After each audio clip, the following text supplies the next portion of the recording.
How's it going, YouTube? I thought I'd do a little video about the Big 3 and the WRX.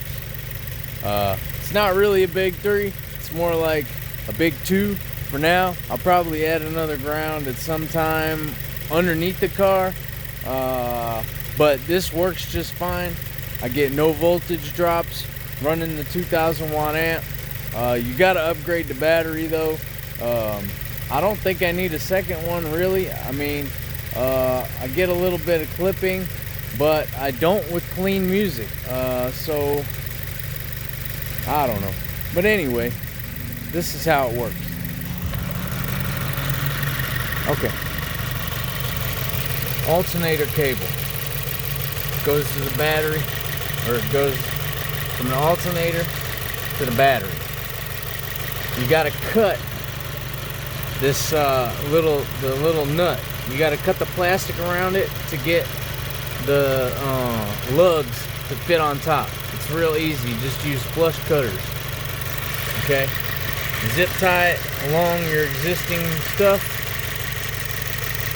The battery terminals, you have to separate them. They're basically just like stamped steel. Okay, and if you could take it apart and flip it up and put bigger screws inside the battery terminals. Okay, that's how you got to do that to get all this kind of wire on there. This is 1/0 welding cable. I like to use it. It works great. It's cheap. It's Royal X-Lean. I use it for all the car audio stuff. I don't give a shit if it's got a name on it or whatever. But, you know, that's what I like to do. I didn't use sky-high lugs on sky-high fuse holders. For some reason, these lugs don't fit in their own fuse holder. I don't know why, but they're freaking idiots, I guess. I don't know. I mean, they make good stuff, but I don't know why their lugs don't fit in their fuse. So anyway, the amplifier wire, I'd wrap it in Tessa tape right here so it's in the engine bay, it doesn't get messed up. I probably gotta wrap the alternator cable eventually, just so it's like more abrasion resistant, because this stuff is tough. This is like the heavier duty Tessa tape. Anyway, it runs through there. Goes through the fender wall, tied up to some stuff in there. There's a grommet right here. It goes down. Goes right through there.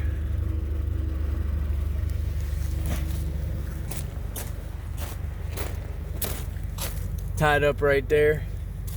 It goes through all this.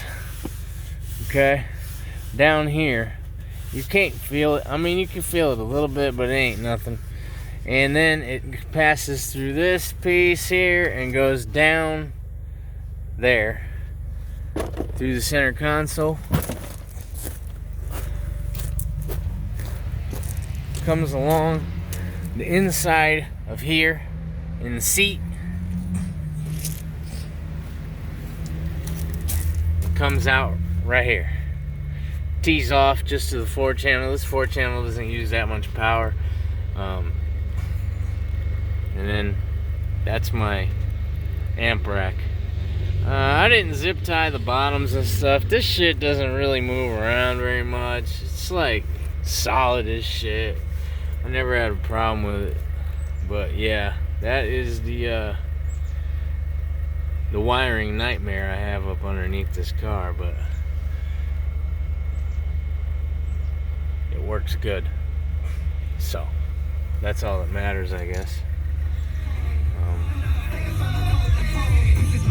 I'ma show you what I'm made of. Strong like a dinosaur, Basilius and trippy drugs. Smacking y'all in the face with a laugh. Funny bone. I don't get any voltage drops. Resurrected from the past. Learn the history of these warriors because we may not last long. The silhouettes you see are just swords to me. Ready to open your mind and feed it energy. Another face on the